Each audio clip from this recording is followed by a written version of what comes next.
తమన్నా ఆ వ్యక్తి గురించి మాట్లాడిన మాటల గురించి అందరూ మాట్లాడుకుంటున్నారు. మొబైల్ మసాలా వారి ఫిల్మ్ నగర్ కబ్బులలోకి వెళ్ళిపోదాం.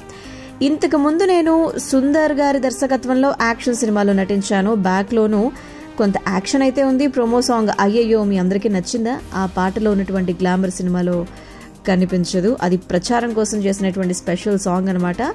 సుందర్ సార్ ఎప్పుడు కూడా మహిళా పాత్రలకు ఎక్కువ ఇంపార్టెన్స్ ఇస్తూ ఉంటారు. విమెన్ పవర్ని సెలబ్రేట్ చేస్తారు. ఆయన ప్రతిభ ఎలాంటిదో ట్రైలర్ చూస్తేనే అర్థమైపోతుంది.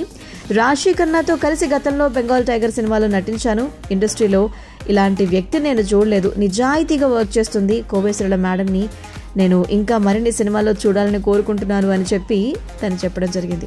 సుందర్ సార్ తెరకెక్కించినటువంటి అరణ్మనే సిరీస్ కు ప్రేక్షకుల నుంచి మంచి రెస్పాన్స్ అయితే ఉంది. నాకు కూడా హారర్ కథలంటే చాలా ఇష్టం. అందుకే సుందర్ గారు కాల్ చేసి నటిస్తావా అంటే గనక అనేసాను. స్క్రిప్ట్ కూడా వినకుండా నేను ఓకే చెప్పేశాను అని చెప్పి రాశి ఖన్నా కూడా చెప్పడం జరిగిందనమాట.